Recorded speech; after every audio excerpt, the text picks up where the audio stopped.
இனி தொடர்ந்து இருமல் வருது, சளி வருது, தலைவலி வருது, உடல் வலி வருது, அசதியாக இருக்குது, சோர்வாக இருக்குது அப்படின்னு சொல்லிட்டு கவலைப்பட வேண்டாம் யாருமே. இப்படி குடிச்சிட்டு வந்தீங்கன்னா 7 நாளில் எவ்வளோ பெரிய உடல் வலியாக இருந்தாலும் சுத்தமாக போயிடுங்க. சரிங்களா? தலைவலி போயிடும், அசதி சோர்வு டயர்னஸ் போயிடும். புரிஞ்சுக்கங்க. சளி சுத்தமாக இருக்காது, போயிடும். இருமல் தொடர்ந்து இருமல் போயிடுங்க.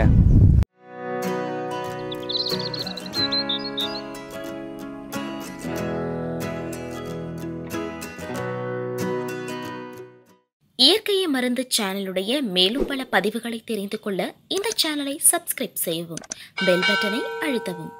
மேலும் மருத்துவரின் ஆலோசனை பெற இந்த வீடியோவில் உள்ள எண்ணிற்கு தொடர்பு கொள்ளவும். வணக்கம் நண்பர்களே. இயற்கை மருந்து என்ற அழகிய குடும்பத்தில் என்னோடு கூட சேர்ந்து பயணித்துக் கொண்டு இருக்கும் என்னுடைய அனைத்தவர்களுக்கும் உங்கள் அன்பு சகோதரனின் நன்றியும் வாழ்த்துதலும் தெரிவிச்சுக்கிறேன்.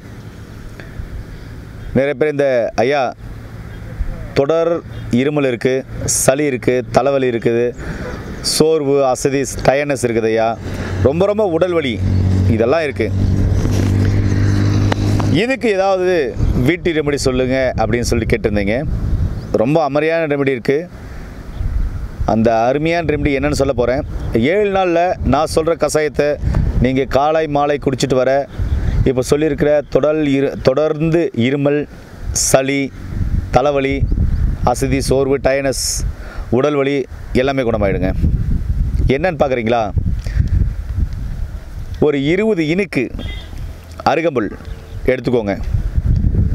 ஒரு 20 மிளகுகள், அதாவது 20 மிளகு வந்து குறு மிளகாக இருக்கணும், தரமான மிளகாய் எடுத்துக்கோங்க. துளசி இலை ஒரு 25 இனுக்கு எடுத்துக்கோங்க. இது எல்லாத்தையும் ஒன்று மதியமாக இடித்து ஒரு 3 டம்ளர் தண்ணியில் போட்டு நல்லா கொதிக்க வச்சு, அரை டம்ளராக ஆகிற வரையும் கொதிக்க வச்சு அதை வடிகட்டி வைங்க. நல்லா புரிஞ்சுக்கோங்க.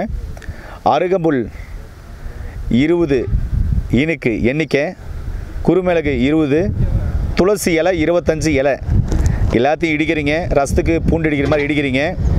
இடித்து 3 டம்ளர் தண்ணி ஊற்றி ஒரு பாத்திரம் போட்டு சிம்மில் கொதிக்க வைக்கிறீங்க. 1/2 லிட்டர் வரையும் நல்லா கொதிக்க வச்சு அரை டம்ளர் ஆகிற வரையும் கொதிக்க வைங்க. அந்த அரை டம்ளர் ஆன உடனே அந்த கஷாயத்தை எடுத்து என்ன பண்ணுறீங்க, காலையில் ஒரு டைம் குடிச்சிட்டு வாங்க. திருப்பி அதே மாதிரி பண்ணி மாலையில் ஒரு டைம் குடிச்சிட்டு வாங்க. இது வெறும் வயிற்றில் குடிக்கிறது ரொம்ப ரொம்ப நல்லது. அல்சர் இருந்தால் குடிக்க வேண்டாம். அல்சர் இருக்கிறவங்க சாப்பிட்ட பின்னாடி குடிங்க. இப்படி குடிச்சிட்டு வந்தீங்கன்னா 7 நாளில் எவ்வளோ பெரிய உடல் வலியாக இருந்தாலும் சுத்தமாக போயிடுங்க. சரிங்களா? தலைவலி போயிடும், அசதி சோர்வு டயர்னஸ் போயிடும். புரிஞ்சுக்கங்க. சளி சுத்தமாக இருக்காது, போயிடும். இருமல் தொடர்ந்து இருமல் போயிடுங்க. இது ரொம்ப ரொம்ப நல்ல ரெமெடி. இதே பிரச்சனைக்கு நம்ம இயற்கை மருந்து சேனலில் நிறைய ரெமெடி சொல்லியிருக்கேன். இது ரொம்ப ரொம்ப நல்ல ரெமெடி. வீட்டிலே கிடைக்கக்கூடிய பொருள் தான், வேறு எங்கே வெளியில் போய் தேட வேண்டிய அவசியம் இல்லை. ஆனால் தொடர்ந்து 7 நாள் காலை மாலை காலை மாலை கண்டிப்பாக குடிச்சிட்டு வரணும். யார் வெறும் வயிற்றில் குடிக்கக்கூடாதுன்னா, அல்சர் இருக்கிறவங்க வெறும் வயிற்றில் குடிக்கக்கூடாது, மற்றவங்க எல்லாமே வெறும் வயிற்றில் அதை குடிக்கலாம். இந்த 1/4 டம்ளர் கஷாயத்தை எப்படி குடிக்கணும் அப்படின்னு சொன்னால், கொப்பளிச்சு கொப்பளிச்சு கொப்பளிச்சு கொப்பளிச்சு உமிழ்நீரோடு தான் குடிக்கணும். வெது வெதுப்பாக சூடாக இருக்கணும். சரிங்களா? இனி தொடர்ந்து இருமல் வருது, சளி வருது, தலைவலி வருது, உடல் வலி வருது, அசதியாக இருக்குது, சோர்வாக இருக்குது அப்படின்னு சொல்லிட்டு கவலைப்பட வேண்டாம் யாருமே. சரி நேயர்களே, நான் திருப்பவும் ஞாபகப்படுத்துகிறேன். அருகம்புல் 20 எண்ணிக்கை, மிளகு 20 எண்ணிக்கை குறுமிளகு எடுத்துக்கணும். துளசி இலை 25 இலை எண்ணெய் எடுத்துக்கோங்க. இதெல்லாம் ரசத்துக்கு பூண்டு இடிக்கிற மாதிரி ஒன்றும் பாதியமாக இடிக்கிறீங்க. 3 டம்ளர் தண்ணியில் ஊற்றுறீங்க. தண்ணியில் போட்டு போடுங்க. அதை நல்லா கொதிக்க வைங்க. அந்த கலவையை அரை டம்ளர் ஆனதுமே வடிகட்டி காலையில் ஒரு டைம் குடிங்க. திருப்பி மாலையும் ஃப்ரெஷ்ஷாக அதே மாதிரி செய்யுங்க. இனி யார் வீட்லேயும் இது மாதிரி பிரச்சனை இருக்குது அப்படின்னு சொல்ல வேண்டாம். தொடர்ந்து செஞ்சு பாருங்கள்.